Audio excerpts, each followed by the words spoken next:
Olá, eu sou a Solange Redolfi, pedagoga nutricionista. Esse vídeo é um produto do curso de alfabetização alimentar e eu vou falar sobre a influência da cultura alimentar africana na alimentação brasileira. É difícil precisar o número exato, e a origem certa dos africanos embarcados para o Brasil desde a metade do século XV e XIX.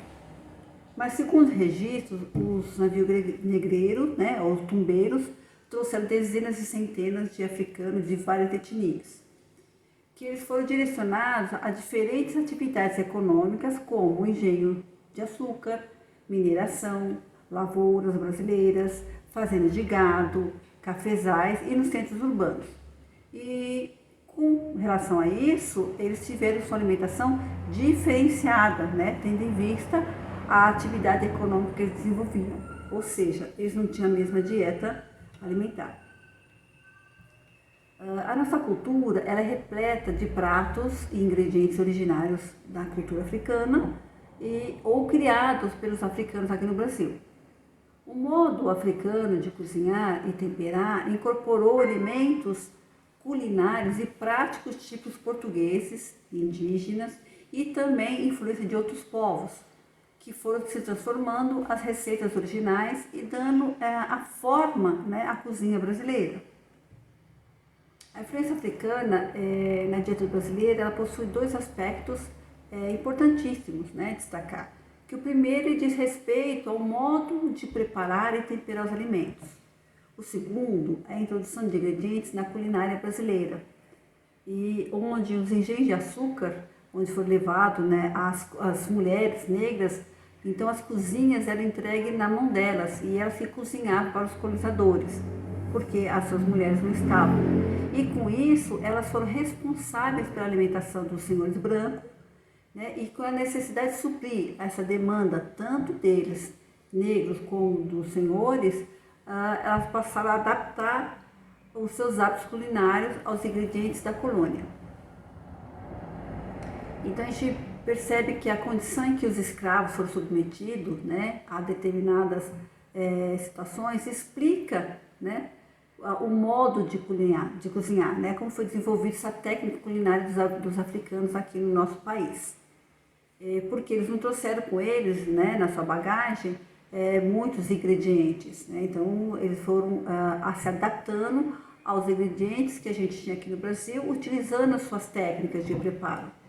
E isso foi importante para estar criando a nossa cultura alimentar.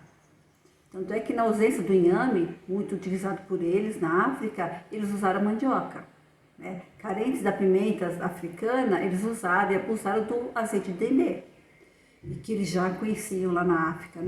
E eles também eram adeptos às caças, incorporaram na sua dieta tatu, lagarto, cutia, capivara, preá, caranguejo, que tudo isso era preparado nas senzalas.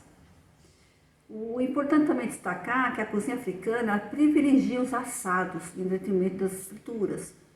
O caldo é um item também muito importante e tem um dizer, um ditado popular que diz o seguinte: o cozido é que guarda as forças. Deve-se comer e beber o caldo, aproveitando-se tudo.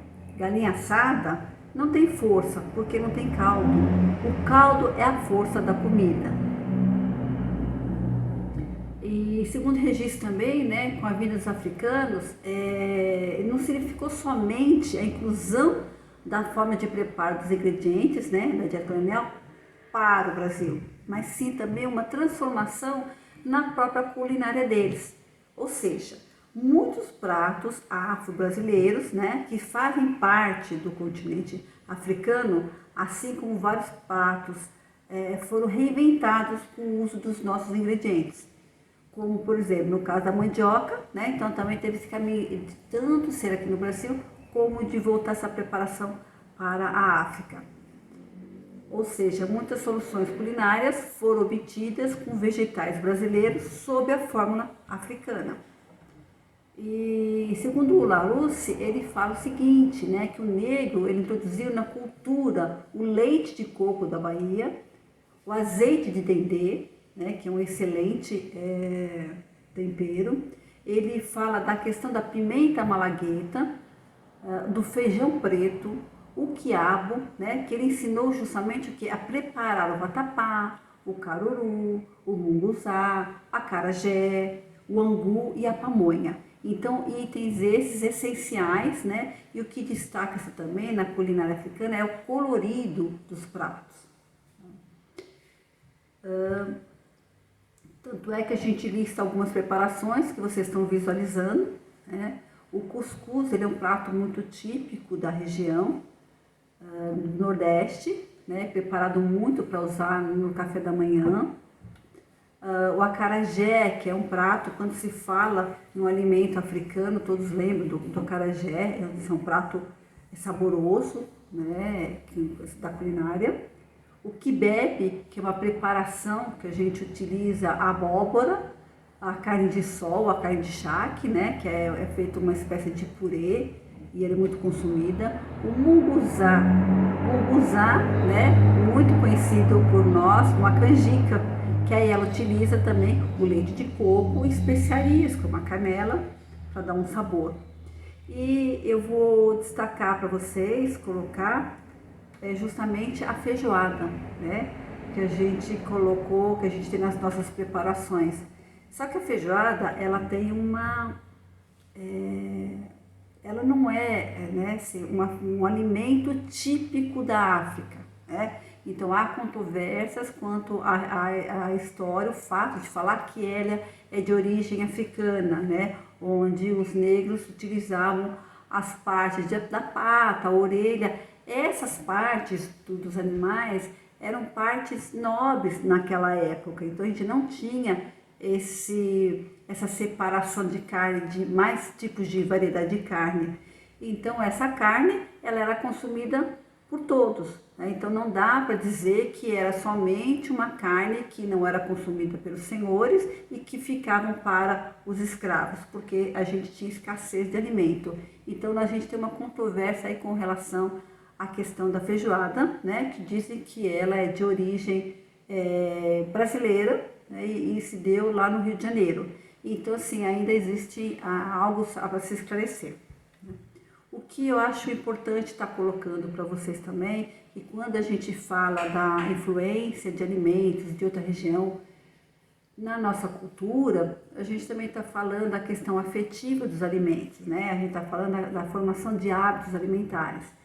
Eu vou apresentar uma história para vocês, que é justamente, eu sou filha de nordestinos, meus pais são alagoanos, e eu carrego muitas lembranças comigo, né? Que a gente tinha na nossa infância. O munguzá, nós sempre comemos, a gente sempre comeu cuscuz no café da manhã, ou cuscuz às vezes à noite, com caldo, com leite, e principalmente o coco. O coco é uma referência muito forte, né, para mim, porque a gente consumia muito na infância.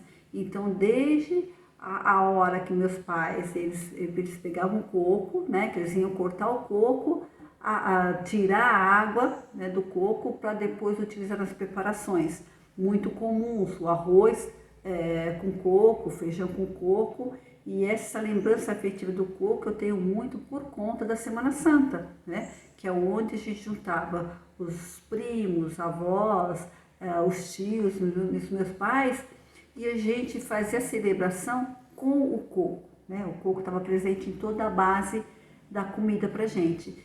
E ele para nós, até trouxe um coco para vocês verem, né? Que eu acho que é muito importante, interessante, que ele tem todo um ritual, né? Desde a forma que você pega o coco, aqui você vai estar abrindo ele, que a gente percebe que ele tem 3 olhinhos, assim que eles falam, e um dele é mais fácil, onde você fura, você vai extrair a água do coco, né? Olha, a gente começa. E eu lembro, pessoal, que quando, na nossa infância, era uma briga entre os irmãos para a gente estar tomando água do coco, né? Então, essa memória afetiva, essa questão do hábito alimentar, ela se faz com conhecimento das várias influências.